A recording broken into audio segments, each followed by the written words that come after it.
और हमारे बीच leader of opposition श्रीमान शुभेंदु दा अधिकारी जी उपस्थित हैं। मैं भारतीय जनता पार्टी के सभी कार्यकर्ताओं की ओर से उनका स्वागत करता हूं और मंच पे हमारे जिला अध्यक्ष अरुण दा, हमारे सभी विधायक और बाकी सभी वरिष्ठ नेतृत्वगण उपस्थित हैं। मैं फिर से शुभेंदु दा का स्वागत करते हुए उनसे निवेदन करता हूं कि प्रेस के सभी साथियों को वो जो है संबोधित करें। प्रथमे आपनादेर सबाइके विश्वेर सर्वबृहत् राजनैतिक दल भारतीय जनता पार्टी एवं तार শিলিগুড়ি সাংগঠনিক জেলা পরিবারের পক্ষ থেকে শুভ বিকাল অভিনন্দন জানাচ্ছি এবং আমি বিরোধী দলনেতা আমার পক্ষ থেকেও আপনাদের অভিনন্দন জানাচ্ছি। এই সপ্তাহে আমার এটি দ্বিতীয় ভিজিট।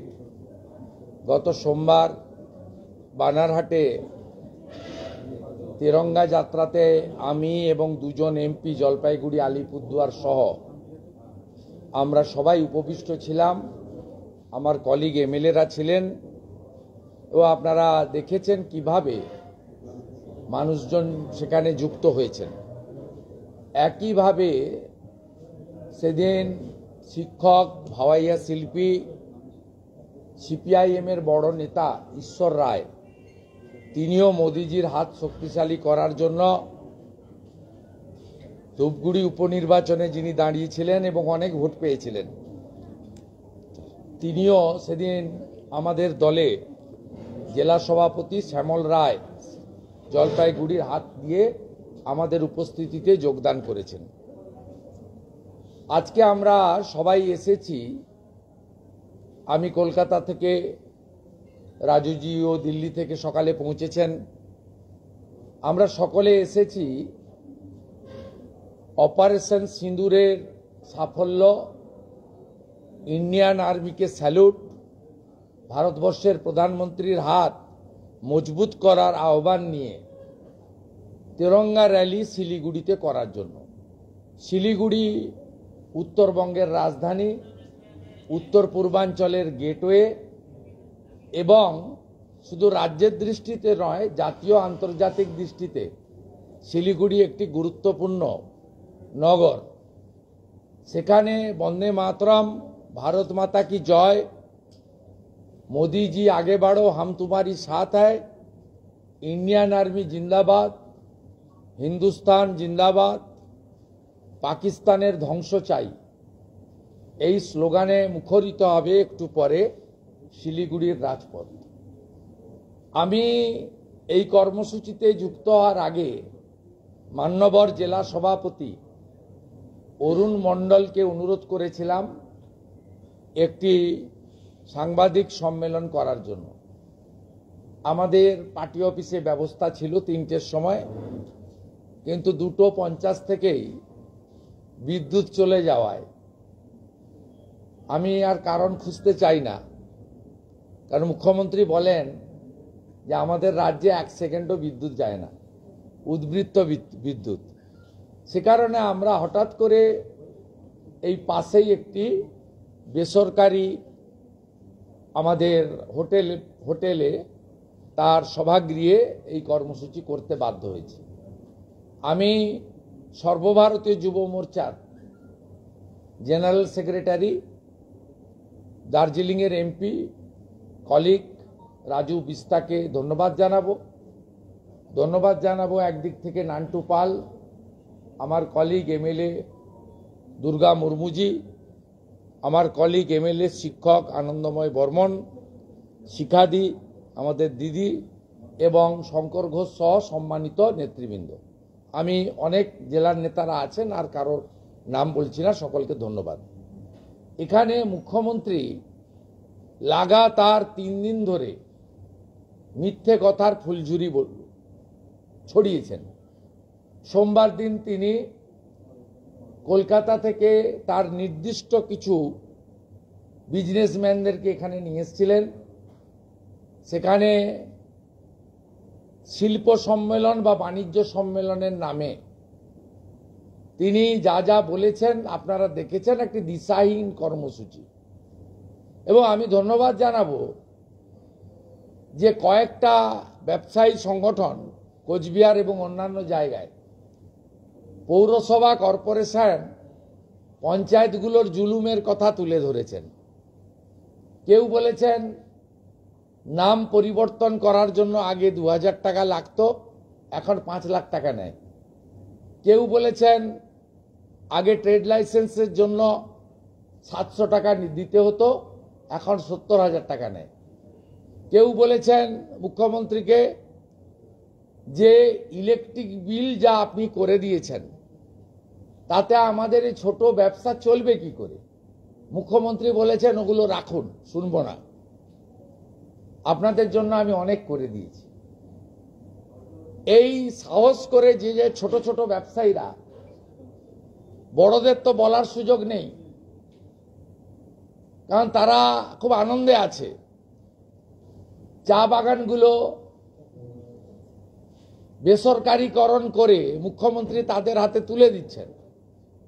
যেমন আগে সিপিএম শুরু করেছিল চাঁদমণির চা বাগান, হর্ষ নেওয়াটিয়াকে তুলে দিয়ে শুরু করেছিল চা বাগানের ধ্বংসের জয়যাত্রা বা শুভযাত্রা বা অশুভ যাত্রা, যে যে ভাষায় তাকে বলতে পারেন।